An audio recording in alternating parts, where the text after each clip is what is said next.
안녕하세요. 김성경 목사입니다. 산돌 성경읽기 오신 여러분 환영합니다. 오늘은 고린도전서 9장, 10장, 11장 내용 살펴보도록 하겠습니다. 고린도전서 9장은 사도 바울의 사도로서의 권위와 관련된 문제를 이야기하고 있습니다.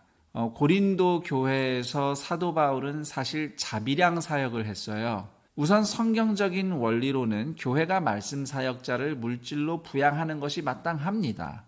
그걸 아까워하거나 부정적으로 생각하는 것은 사역자들을 통해 받는 하나님의 말씀을 하찮게 여기는 것이나 마찬가지예요. 예수님께서도 보물이 있는 곳에 마음이 있다고 말씀을 하셨죠. 같은 맥락에서 이해할 수 있습니다. 7절, 9절, 10절, 11절, 13절 보시면 이렇게 사역자들이 교회의 돌봄을 받는 것이 성경적인 원리다, 마땅한 것이다 적혀 있습니다. 그러나 고린도 성도들이 연약하고 성숙하지 못해서 그런 것 때문에 씨름하고 또 누군가 시험 드는 게 사도 바울은 싫었어요.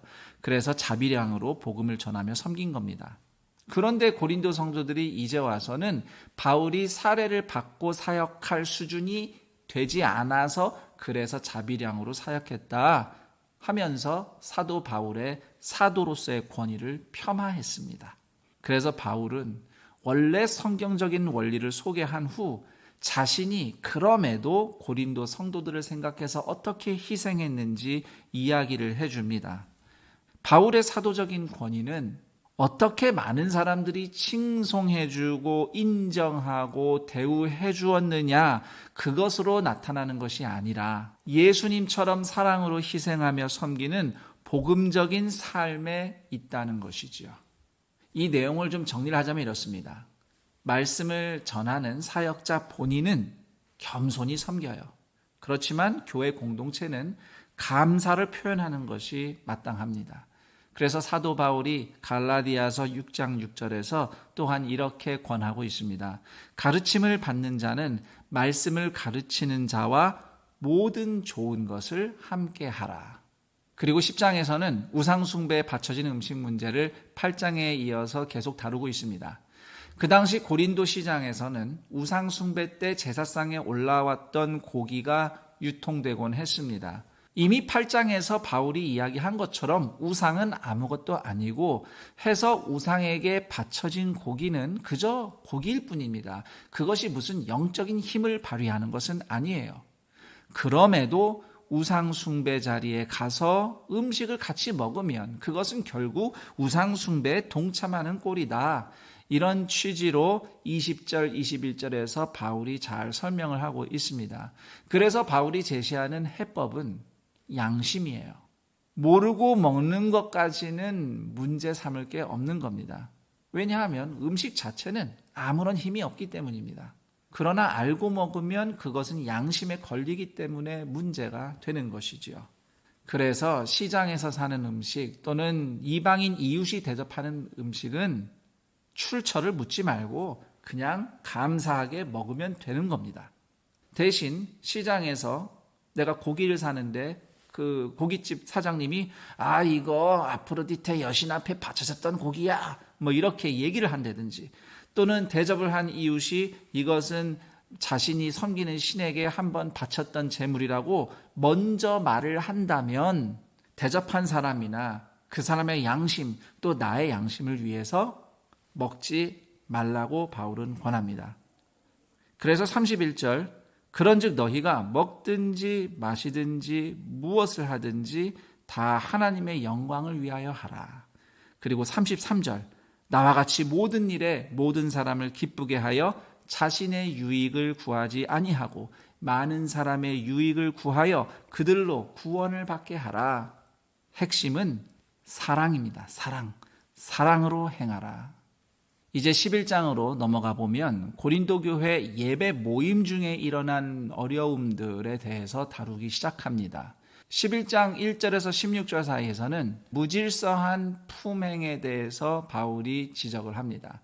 그 당시 고린도 문화에 의하면 여자가 머리를 다 민다. 그런 경우는 결국 둘 중에 하나라고 합니다. 노예이든지 아니면 간음죄를 저질러서 그 벌로 머리를 다 밀었든지 그리고 고린도에서는 여성이 머리에 이렇게 천을 쓰지 않는 경우는 매춘부들이 그렇게 했다고 합니다.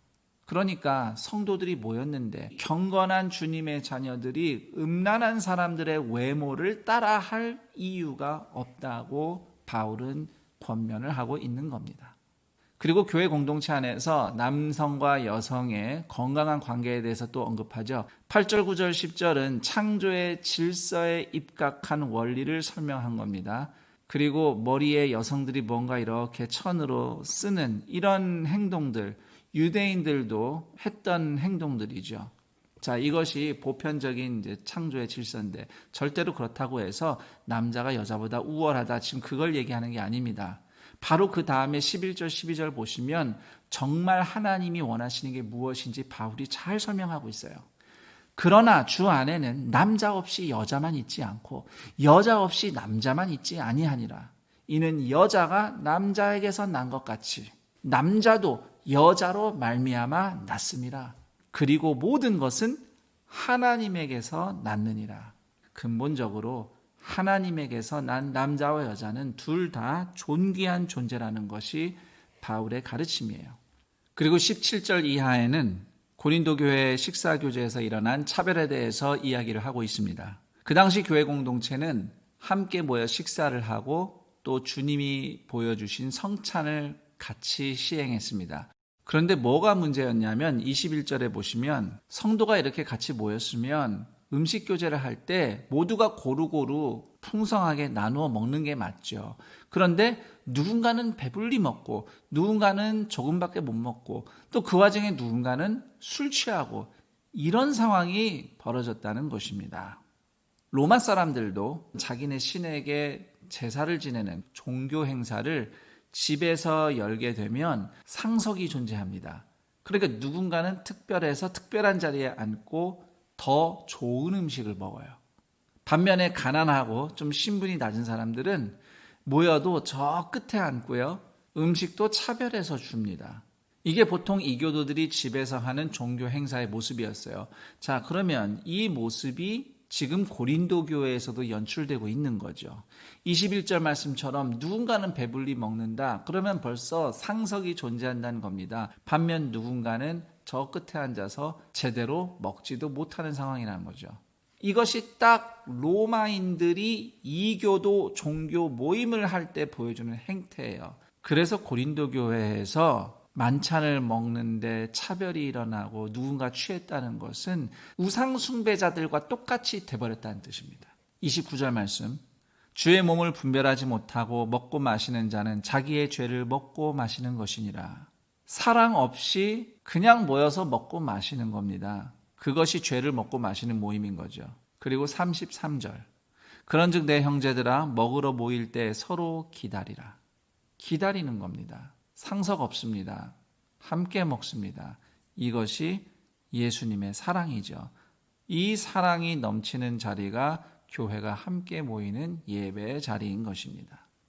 자, 이렇게 고린도전서 9장, 10장, 11장 함께 살펴봤습니다. 그럼 전 여기서 인사드리고 내일 그 다음 장 이야기와 함께 여러분을 찾아뵙도록 하겠습니다. 감사합니다.